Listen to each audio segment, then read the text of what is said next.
विद्युत धारा पार्ट 5। आज हम लोग विद्युत धारा लेसन का 5वां वीडियो पढ़ेंगे। क्लास 10 के सिलेबस में विद्युत धारा का ये आखिरी वीडियो है। चुंबकीय फ्लक्स, इकाई क्षेत्रफल से लंबवत गुजरने वाली चुंबकीय बल रेखाओं को चुंबकीय फ्लक्स कहते हैं।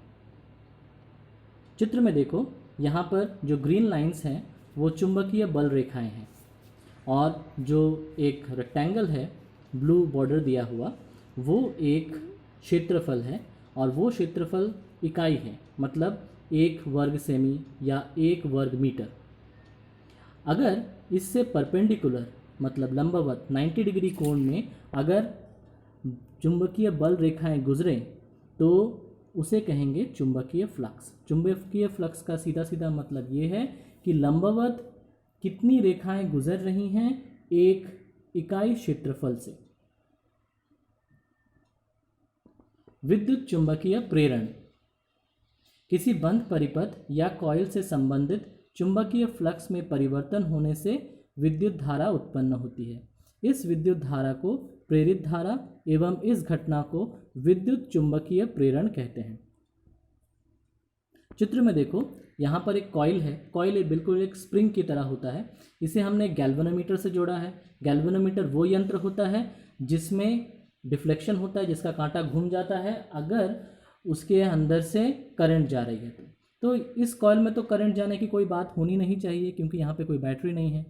लेकिन अगर एक चुंबक को, यहाँ पे जो चुंबक दिया हुआ है एक तरफ नॉर्थ पोल एक तरफ साउथ पोल, उसको अगर इसके पास या दूर इस तरह से लिया जाए तो फिर देखा जाता है कि विद्युत धारा उत्पन्न होती है। ये विद्युत धारा तब तक उत्पन्न होती है जब तक ये चुंबक गति में है। विद्युत चुंबकीय प्रेरण के नियम, फैराडे ने 2 नियम दिए थे। फर्स्ट लॉ, जब कभी किसी कॉइल से संबंधित चुंबकीय फ्लक्स में परिवर्तन होता है तब वहाँ एक प्रेरित विद्युत वाहक बल उत्पन्न होता है एवं यह परिवर्तन जब तक होता रहता है तब तक ही विद्युत वाहक बल उत्पन्न होता है। सेकेंड लॉ, प्रेरित विद्युत वाहक बल चुंबकीय फ्लक्स की परिवर्तन की दर से सीधे समानुपाती होता है। कहने का मतलब ये कि चुंबक को जितना फास्ट करीब लाएंगे या जितना फास्ट दूर ले जाएंगे उतना जल्दी परिवर्तन हो जाएगा फ्लक्स में और उतना ज़्यादा करंट तैयार होगा। लेंस का नियम, लेंस के नियम को थर्ड लॉ कह रहे हैं। लेंस के नियम के अनुसार प्रेरित विद्युत वाहक बल या प्रेरित विद्युत धारा की दिशा ऐसी होती है जो उस कारण का विरोध करती है जिससे वह उत्पन्न हुई है। मतलब अगर चुंबक पास लेकर आए कॉइल के तो फिर करंट इसी तरह से तैयार होगा कि वहाँ पे जो चुंबकत्व तैयार होगा वो चुंबक को आने से बाधा देगा। मतलब अगर नॉर्थ पोल पास आ रहा है तो वहाँ पर भी करंट ऐसे ही घूमेगा कॉइल में कि वहाँ भी एक नॉर्थ पोल जैसा बने ताकि वो चुंबक को दूर भेज सके, जिस कारण से प्रेरित विद्युत धारा उत्पन्न होती है उसी को विरोध करता है ये प्रेरित विद्युत धारा। ये लेंस का तीसरा नियम है जो ये कहता है कि प्रेरित विद्युत धारा की दिशा ऐसी होगी जो उस कारण का विरोध कर सके जिससे वह उत्पन्न हुई है। नेक्स्ट है विद्युत धारा के प्रकार। विद्युत धारा 2 प्रकार के होते हैं, एक डायरेक्ट करंट डीसी, दूसरा alternating current AC. Direct current या डीसी बैटरीज में होता है, ऑल्टरनेटिंग करंट घरेलू परिपथ में होता है। डायरेक्ट करंट अपरिवर्ती धारा जिसका मान स्थिर या परिवर्तनशील हो सकता है पर दिशा में कोई परिवर्तन नहीं होता है। परिवर्ती धारा जिसका मान समय के साथ बदलता रहता है एवं दिशा एक निश्चित समय के बाद बदलती रहती है। भारत में घरेलू परिपथ में एसी की आवृत्ति 50 हर्ट्ज है, मतलब 1 सेकंड में 50 बार पॉजिटिव और 50 बार नेगेटिव। ये जो ग्राफ है ये ग्राफ है एक डीसी का। देखो यहाँ पे समय के साथ साथ वोल्टेज में कोई परिवर्तन नहीं। रेड लाइन जो है वो 1.5 वोल्ट पर ही टिका हुआ है। अगर एक अच्छा बैटरी का इस्तेमाल हम लोग करेंगे तो वो कांस्टेंट 1.5 वोल्ट ही देता रहेगा, तो वो हो गया डायरेक्ट करंट। लेकिन ऑल्टरनेटिंग करंट का चित्र देखो, ऑल्टरनेटिंग करंट में देखो इस तरह से फ्लक्चुएशन है, कभी प्लस कभी माइनस, कभी प्लस कभी माइनस, इस तरह से हो रहा है। भारत में ये 1 सेकंड में 50 बार होता है। एसी के लाभ। एसी का पहला लाभ कि बहुत लंबी दूरी तक प्रवाहित करने में कम खर्च पड़ता है। अगर हम लोगों को लंबी दूरी तक एसी को भेजना है तो हम लोग चाहें तो उसका वोल्टेज बढ़ा सकते हैं। वोल्टेज बढ़ा के 10 लाख वोल्टेज कर देंगे तो करंट जो है वो बहुत ही कम हो जाएगा। हम एम्पियर का 0.0001 एम्पियर, इतना कम करंट जब हो जाता है तो जो हीटिंग लॉस होना चाहिए जूल के नियम अनुसार I²RT वो भी कम हो जाता है। इसका मतलब क्या है कि विद्युत धारा प्रवाहित करने में खर्च जो है वो कम होगा। दूसरा, एसी के निर्माण में भी खर्चा कम पड़ता है, इसीलिए बहुत बचत होगी। तीसरा, रेक्टिफायर द्वारा आसानी से एसी से डीसी बनाया जा सकता है। ये देखो, ये एक मोबाइल का चार्जर है। मोबाइल का चार्जर जो है वो हमने एसी प्लग में डाला है, लेकिन मोबाइल चल रहा है बैटरी से जो कि डीसी है। तो बैटरी को चार्ज करने के लिए हम लोग एसी से डीसी बदलने के लिए देखो प्लग के साथ ये लगा हुआ है, ये रेक्टिफायर है। रेक्टिफायर जो है वो एसी को डीसी में आसानी से बदल सकता है। ये एसी के लाभ हैं। नेक्स्ट है इलेक्ट्रिक जनरेटर, मतलब विद्युत कैसे तैयार करें। वह यंत्र जो यांत्रिक ऊर्जा को विद्युत ऊर्जा में बदलता है उसे इलेक्ट्रिक जनरेटर कहते हैं। यह विद्युत चुंबकीय प्रेरण के सिद्धांत पर कार्य करता है।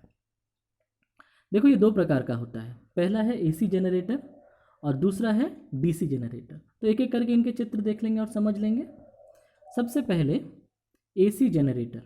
ये देखो एसी जनरेटर, इसमें रेड और ग्रीन में नॉर्थ पोल और साउथ पोल दिए हुए हैं। सिर्फ अकेला नॉर्थ पोल तो होता नहीं है, जिस तरफ नॉर्थ लिखा हुआ है उसका उल्टा तरफ साउथ भी है, और इधर जिस तरफ साउथ लिखा हुआ है उसका उल्टा तरफ नॉर्थ भी है।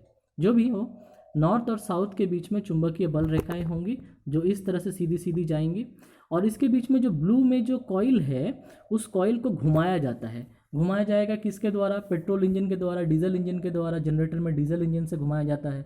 अब जब ये घूमेगा तो फ्लेमिंग का दाएं हाथ का एक नियम है, उसके अनुसार अगर तर्जनी चुंबकीय क्षेत्र की तरफ हो और अंगूठा गति की दिशा में हो तो मध्य उंगली तुमको दिशा दे देगा कि प्रेरित विद्युत धारा किस तरफ बनेगी।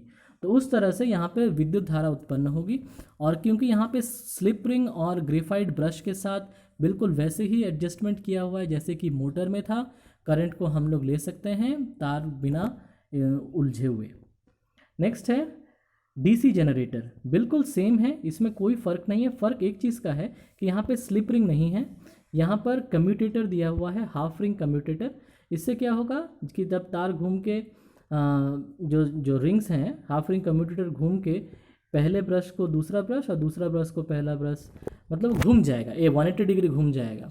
जो बाएं तरफ वाला है वो दाहिने तरफ चला जाएगा और जो दाहिने तरफ वाला है वो बाहिनी तरफ चला जाएगा। तो करंट पहले भी जिस दिशा में था बाद में भी उस दिशा में होगा। तो ये करंट का दिशा बदल भी देगा और तुमको एक ही दिशा में करंट मिलेगा। तो डीसी जनरेटर का काम है एक ही दिशा में करंट देना, और एसी जनरेटर का काम है ऐसे अप एंड डाउन करंट देना। और लेकिन डीसी जनरेटर में करंट होगा एक ही दिशा में, एक ही दिशा में। नेक्स्ट अब देख लेते हैं कि विद्युत धारा कहाँ उत्पन्न होती है। मेरे घर के पास ये है Bandel thermal power station, Ganga किनारे। ये एक ताप विद्युत केंद्र है। अब ताप विद्युत केंद्र क्या होता है? यहाँ पर मालगाड़ी भर भर के कोयला आता है, कोयला जलाया जाता है और जलाने से यहाँ से कोयला जलाने से यहाँ पर भाप उत्पन्न होता है और स्टीम इंजन चलाया जाता है। स्टीम इंजन से टरबाइन घूमते हैं और एक बार गति ऊर्जा तुमको मिल जाए तो कॉइल घुमा सकते हो किसके अंदर? चुंबकीय क्षेत्र के अंदर। चुंबकीय क्षेत्र के अंदर से कॉइल घूमेगा तो विद्युत धारा उत्पन्न होगा, प्रेरित विद्युत धारा उत्पन्न होगा। अब दूसरा हम लोग देख लेते हैं, ये है एक हाइडल पावर स्टेशन, जल विद्युत केंद्र, डीवीसी।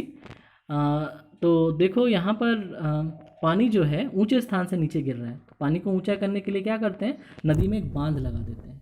ये जो बांध लगा दिया है इससे पानी का स्तर उस तरफ बढ़ जाएगा और फिर जब गेट्स खोलेंगे तो गेट से जब पानी गिरेगा तो यहाँ पे टरबाइंस रहेंगे, इसके अंदर टरबाइंस हैं और टरबाइंस घूमेंगे और घूमने से कॉइल घूमेगा। जो कॉइल मैग्नेटिक फील्ड में घूमेगा तो वहाँ पर विद्युत धारा उत्पन्न होगा। ऐसे हम लोग पवन ऊर्जा से भी उत्पन्न कर सकते हैं। ठीक इसी विधि द्वारा हवा की शक्ति से अगर हम लोग कॉइल घुमाएंगे मैग्नेटिक फील्ड में तो वहाँ भी करंट तैयार होगा।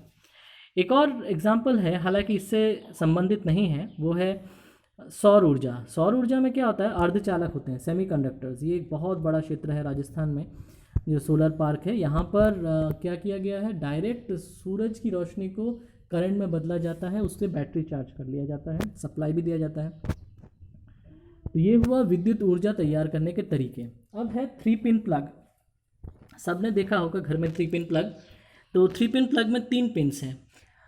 जो पहला वाला जो प्लग है वो ये जो ऊपर वाला है ये है अर्थिंग, एक है लाइव, एक है न्यूट्रल। देखो अर्थिंग के लिए ग्रीन वायर, लाइव के लिए रेड वायर और ब्लैक के लिए ब्लैक जो है वो डेड वायर। मतलब क्या है, रेड का मतलब है लाइव वायर जिससे करंट प्रवाहित होता है और इसमें फ्लक्चुएटिंग है करंट, एक सेकंड में 50 बार प्लस माइनस, जैसे चित्र में दिखाया एसी में।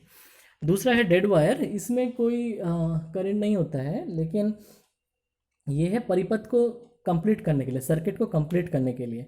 जब एक बार प्लग लगा देंगे तब उसके साथ करंट प्रवाहित होगा, वरना टेस्टर अगर इसमें डालेंगे तो यहाँ पे इस तार में देखेंगे कोई करंट नहीं है। नेक्स्ट है ग्रीन वाला है अर्थिंग तार। अर्थिंग तार का मतलब हुआ कि घर में किसी जगह एक खड्डा करके एक बड़ा सा रॉड मिट्टी में गाड़ दिया जाता है पानी के साथ। तो इससे क्या होता है, उसको घर में पूरा हर जगह पे वायरिंग किया जाता है, अर्थिंग वायरिंग। अब इस तार को कनेक्ट किया जाता है इस ग्रीन वायर से। इससे फ़ायदा क्या होता है कि जब कभी घर में सोचो कि इस्त्री है, उसमें अगर करंट लग जाए तो फिर तो जो व्यक्ति इस्त्री कर रहा है उसका शॉक लग सकता है। तो उसको करंट ना लगकर डायरेक्ट वो एक्स्ट्रा करंट कहाँ चला जाएगा, पृथ्वी में, तो फिर व्यक्ति बच जाएगा। और घरेलू परिपथ को ज़्यादा से ज़्यादा सुरक्षित करने के लिए हम लोग क्या करते हैं, न्यूट्रल का संबंध भी अर्थिंग के साथ कर सकते हैं।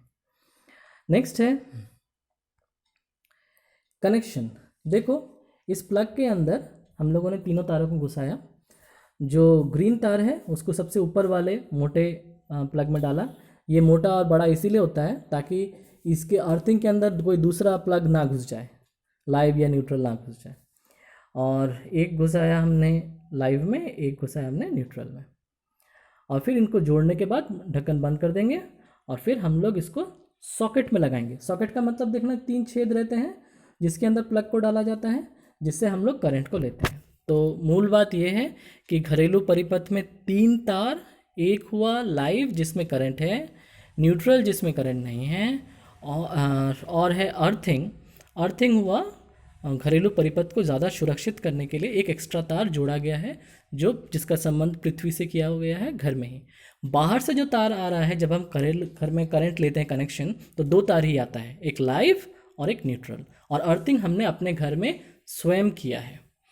तो यहाँ तक रहा विद्युत धारा के बारे में। ये 5 वीडियो ख़त्म हो चुके हैं और इससे संबंधित कोई और प्रश्न रहे तो तुम लोग व्हाट्सएप पर बेझिझक पूछ सकते हो। और ये लेसन यहीं पर ख़त्म हुआ। अगले दिन हम लोग एक नया लेसन पढ़ेंगे। थैंक यू, धन्यवाद।